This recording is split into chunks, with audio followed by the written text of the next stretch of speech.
क्या फॉर्मूला है? अगर है बी तो A divided by B multiply by C. A क्या होता है? जो टैक्स निकला है। टैक्स यहाँ पे कितना निकला था? 804। इसमें से एग्जेम्पशन माइनस की, टीचर अलाउंस की, फिर इसमें से फॉरेन टैक्स क्रेडिट माइनस करके जो आएगा वो हम ए में लिख देंगे। बी क्या आएगा? जो टैक्सेबल इनकम है।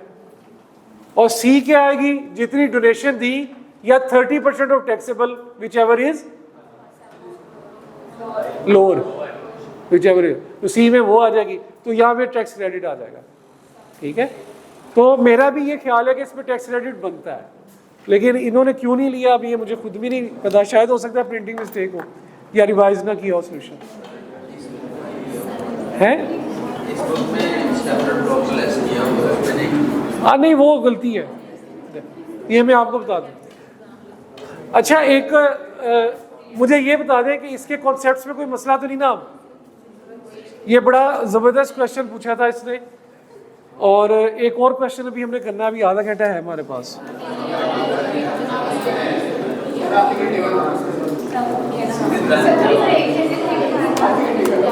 चले उसे लिखते नहीं है, उसे डिस्कस कर लेते हैं। नहीं पड़ेगा। क्वेश्चन नंबर, एक मिनट है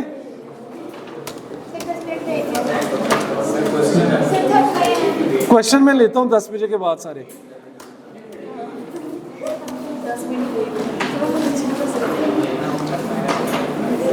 यार किधर गया सवाल? एक मिनट। हाँ, पेज नंबर 201। बासित, बड़ा अच्छा सवाल है। बासित का क्वेश्चन है, पेज नंबर 201।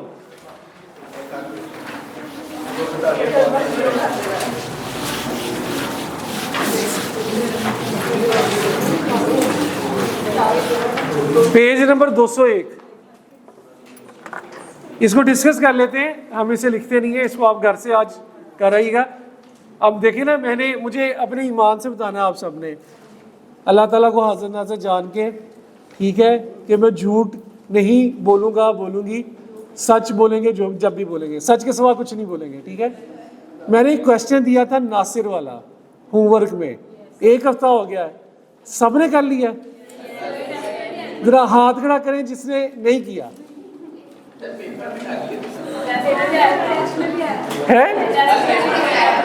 पेपर में भी आया था, नासिर वाला सवाल आया था पेपर में। अच्छा,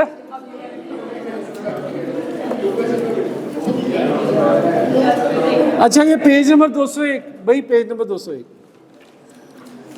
For the purpose of this question, assume that today date is 31 August 2022. Basit senior manager at Master Limited resigned, पहले सॉरी रिक्वायरमेंट पढ़ लें। Under the provision of the ITO 2001 and rules made there under, compute the total income, taxable income and net tax payable, यानी कि सारा कुछ ही।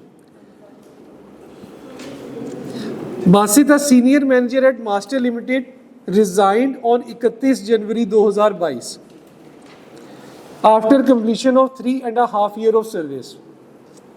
During the tax year 2022, he received the following emoluments from ML: salary of 6,10,000 per month, allowance of 60,000 per month for the services of domestic servants, out of which he paid 36,000 per month in respect of these services. हाँ जी, ये 6,10,000 per month उसे पिछले employer से मिल रही थी, उसने resign कर दिया 31 जनवरी को, तो कितने माह की सैलरी मैं उसकी डालूंगा इसमें? कितने माह की है? 7 months की। और अलाउंस किस तरह लूंगा? 6,60,000 पर मंथ था, 60 में से 36 माइनस करूंगा कि नहीं? करेंगे ना, ये वो सर्वेंट्स वाली बात आ गई। 60,000 में से 36,000 माइनस करेंगे, जो अमाउंट आ जाएगी उसे मल्टीप्लाई बाय 7 करना। आगे बड़ा जबरदस्त पॉइंट है, third, allowance equal to 5% of the salary solely expended in the performance of his duties of employment. Official duties of employment के लिए एम्प्लॉयज दिया जा रहा है एग्जेम्प्ट, ये इसको हम एग्जेम्प्ट कर देंगे।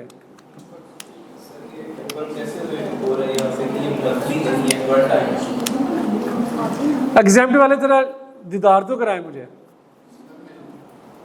एग्जाम जिस से कहा तेरा दीदार तो कराए हाथ खड़ा करके। अब अच्छा आवाज सबकी आ रही थी आप है क्या एग्जाम्प्टेड टैक्सेबल है? उसको बताने दे, दोस्त को बताने दे हैं।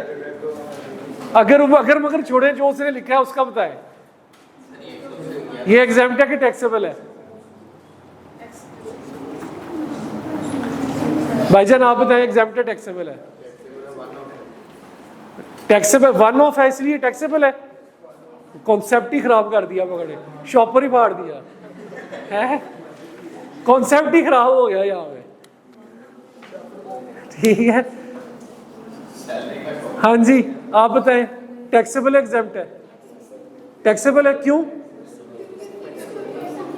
फिक्स्ड और परसेंटेज भाई हमने पढ़ा था कि अलाउंस अगर ऑफिशियल ड्यूटीज ऑफ एम्प्लॉयमेंट में है, अगर वन ऑफ है तो एग्जाम्प्ट है, अगर हर महीने फिक्स्ड है तो टैक्सेबल है। तो भाई उसने 5% ऑफ द सैलरी का दे रहा है, इट मींस कि उसे हर महीने की सैलरी का 5% मिल रहा है, तो ये क्या है? टैक्सेबल है, इट इज नॉट एग्जाम्प्ट। सही है। एडिशनल इंफॉर्मेशन, ये देखें कितना जबरदस्त पॉइंट उसे टेस्ट किया। हाँ जी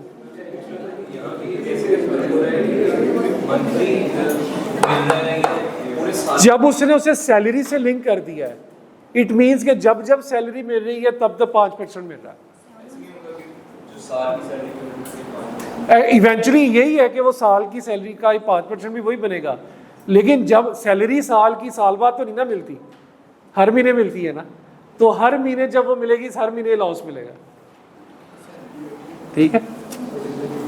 additional information, 1 July 2021 he leased a car having fair market value of 4.8 million at a monthly rental of rupees 1,20,000.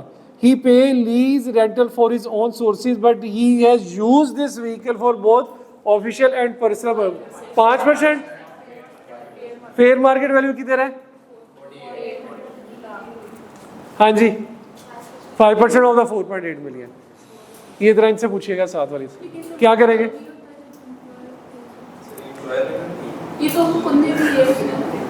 ये जरा मुझे 5% वाले अपना दीदार कराएं जरा है। भाई जब एम्प्लॉयर व्हीकल लेके देता है तब आप 5% या 10% लगाते हैं।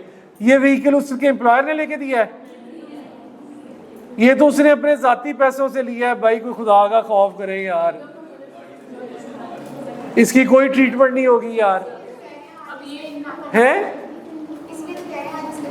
अच्छा ये जैसे कल बहुत ज्यादा अच्छी हो जानी है। ये भाई उसने अपने पैसों से लेके लीज रेंटल खुद दे रहा है, तो इसकी कोई ट्रीटमेंट नहीं होगी। ये कौन सा एम्प्लॉयर ने लेके दिया है? समझ लगी? घर में ही रखेगा और कहाँ जाएगा? कुछ भी नहीं करेंगे। और 1 July 2021 13,000 shares of ML were allotted to Basit. भाई ये सवाल इतना आसान नहीं है जितना आप लोगों ने समझ लिया है। देखें उसने कितने ज़बरदस्त तरीके से कॉन्सेप्ट्स को टेस्ट किया हुआ है। यही गलतियां स्टूडेंट्स ने की हुई है जो आप लोग कह रहे हैं। On 1 July 2021 13,000 shares of ML were allotted to Basit under an employee share scheme against the payment of ₹30 per share. According to the scheme he was not allowed to sell the transfer the shares up to 31 December 2021। On 31 May 2022 he sold 5,000 shares of ML at its fair market value of the each share or different rates are as follow। ये same treatment है जैसे हमने पहले पढ़ी है अभी पिछले सवाल में। हमने हमारे लिए जो फेयर मार्केट वैल्यू है वो कौन सी रेलिवेंट है? At the time of restriction खत्म होने की। कौन सी डेट की मुझे बताते हैं जरा भाई? 31 दिसंबर की। उसने शेयर खरीदा कब है? 1 जुलाई को ट्रांसफर हुए हैं, रिस्ट्रिक्शन वाले ट्रांसफर हुए हैं। रिस्ट्रिक्शन कब खत्म हो रही है? 31 दिसंबर 2021। तो 31 दिसंबर 2021 को जो फेयर मार्केट वैल्यू है उसके वो फॉर्मूला लगा के हम उसका सारा बेनिफिट ऐड करेंगे इनकम फ्रॉम सैलरी में। और फिर हमने 80 रुपए के बेच दिए हैं, तो ये फिर आपका इनकम फ्रॉम कैपिटल गेन में आ जाएगा। जो भी ट्रीटमेंट होगा लॉस या गेन का, वट एवर जो ट्रीटमेंट होगा वो कहाँ जाएगा? कैपिटल गेन में। अच्छा, एक मजे की बात इसके अंदर की हुई है। नहीं, इसी में मुझे एक बात तो बताएं, उसके शेयर्स की रिस्ट्रिक्शन उसने बेचे कब है? मई 2022 में, ऐसे ही है। कंसीडरेशन रिसीव्ड दी हुई है कहीं पे?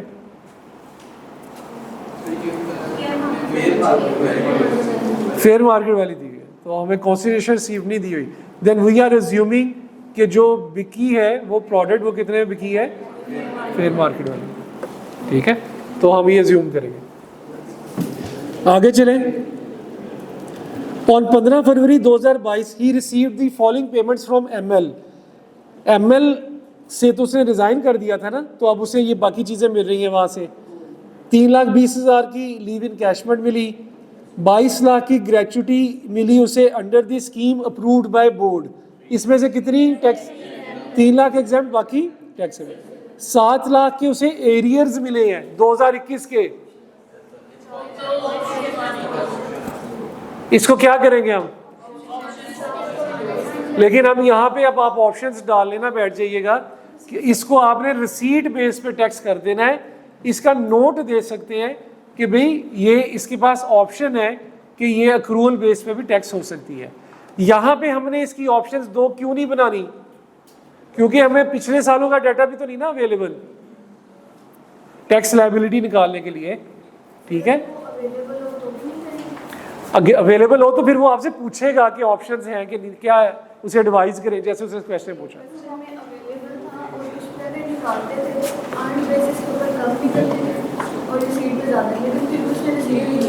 मैंने वही बताया ना कि जहाँ पे डाटा अवेलेबल होगा वहाँ पे डाटा उसने ऐसे दिया होगा कि आपसे ऑप्शन पूछा होगा कि भाई आपके पास क्या क्या ऑप्शंस हैं। वहाँ पे इजीली आप 2 ऑप्शन निकाल सकते हैं। यहाँ पे तो उसने एक आपका कॉन्सेप्ट टेस्ट करने के लिए 7 लाख बता दिया है। अब ये आप उसको ये बता सकते हैं कि हम इसे रिसीट बेस के ऊपर टैक्स कर रहे हैं। हाँ, उसके पास ऑप्शन अवेलेबल है अगर इसे अर्न बेस पे करना चाहे, आप रिसीट बेस का नोट देके इसको कर दें। ठीक है, तो ये डाटा के ऊपर मुनहसर करता है कि ये हमने इसके ऊपर 2 ऑप्शंस निकालने हैं कि नहीं निकालने। अब इस डाटा पे तो नहीं हम निकाल सकते।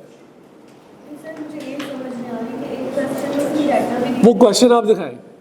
एक मैंने क्लास में क्वेश्चन करवाया था ना, उसमें डाटा दिया हुआ था और उसकी रिक्वायरमेंट क्या थी कि एडवाइस करें कि उसके पास क्या क्या ऑप्शन है, तो वहाँ पे हमने ऑप्शंस निकाल दिए। यहाँ रिक्वायरमेंट एडवाइस ऑप्शंस की कुछ नहीं है, डाटा भी अवेलेबल नहीं है, तो बस उसने बता दिया कि एरियर्स आए हैं। तो यहाँ पे हम उससे बता देंगे कि हम रिसीट बेस पे टैक्स कर रहे हैं और हमारे पास ऑप्शन है एरियर्स को अर्न बेस पे टैक्स करने की, बस दैट्स ऑल। तो ये वो क्वेश्चन दिखाइएगा, क्वेश्चन बाय क्वेश्चन चीजें फर्क होती हैं। With holding tax detected by ML, ये वही विद होल्डिंग टैक्स की बात चाह रही है, ये लेस हो जाएगा। अदर इंफॉर्मेशन पढ़ते हैं। इसका कोई बहुत ही अच्छा दोस्त था जिसके बारे में उसने ये बात लिखी है। 31 January 2022 he received gold worth ₹2 lakh as a gift from his old friend. अपने साथ वाले को देखे गए कि तुम इतने अच्छे दोस्त हो बोला मेरे। हाँ, ठीक है, इसकी क्या ट्रीटमेंट होगी?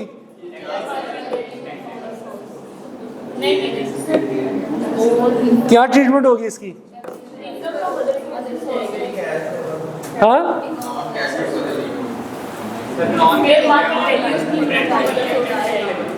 नॉन कैश है और हाँ हाँ जी, बिल्कुल सही कहा। अगर ये नॉन कैश आइटम है, इनकम फ्रॉम अदर सोर्स में पढ़ा था कि अगर ये अपने रिलेटिव से मिलता तो ये था नॉन टैक्सेबल, अब ये दोस्त से मिला तो ये क्या है, टैक्सेबल। ठीक है, ओवन आपका हुआ। 1 फरवरी 2022 ही purchase mutual fund units of ₹25 lakh. इसके इसने म्यूचुअल फंड्स खरीदे हैं, ये इन्वेस्टमेंट की है इसने। On 1 April 2022 he left for United Kingdom and joined Oliver Limited as an employee at a monthly salary of GBP किसे कहते हैं, great Britain pound, great Britain pound currency का नाम है, pounds 3200। He remained abroad till the end of tax year 2022. No withholding tax was deducted by OL from his salary। भाई इसकी treatment मुझे बता दें, इस लाइन की ट्रीटमेंट बता दें।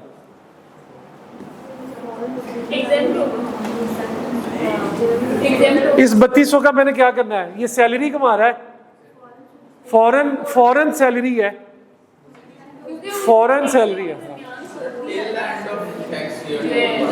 गुड।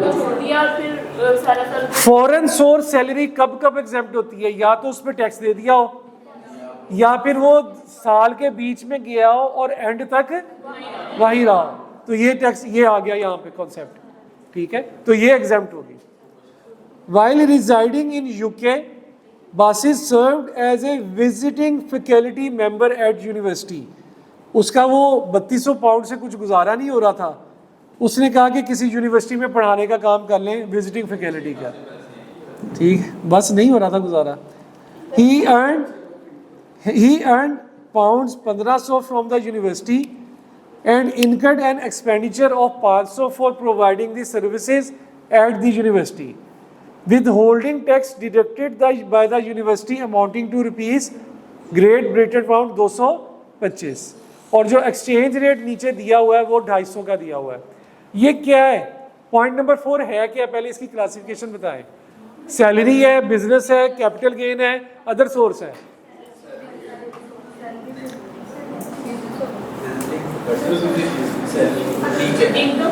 यार मैंने ना ये मार्कर मारना अगर तुमने सैलरी कहा, यहाँ से भागूंगा। मैंने इतना बड़ा लेक्चर दिया था कि सैलरी में क्लासिफाई करने के लिए आका गुलाम मालिक नौकर का रिलेशन होना ज़रूरी है, जो कि विजिटिंग फैकल्टी मेंबर्स पे अप्लाई नहीं होता। ये मैंने बहुत डिटेल में आप लोगों को समझाया। तो ये सैलरी तो है ही नहीं, बिजनेस भी ये नहीं है, कैपिटल गेन है नहीं कि जो कोई शेयर बेचा तो फिर किधर रह जाता है, इनकम फ्रॉम अदर सोर्स। ठीक है, अब इनकम फ्रॉम अदर सोर्स में हमें अपनी इनकम में से खर्चा लेस करने की इजाजत होती है। तो कमाया कितना है, 1500, खर्चा कितना किया है, 500 का, तो 1000 great Britain pound income from other source में ऐसे ही जाएगा कि कन्वर्ट होके जाएगा, क्या रेट लगेगा, वो इसे रेट नीचे दिया। ठीक है, अब आप लोगों ने अच्छे बच्चों की तरह इस सवाल को घर से करना है।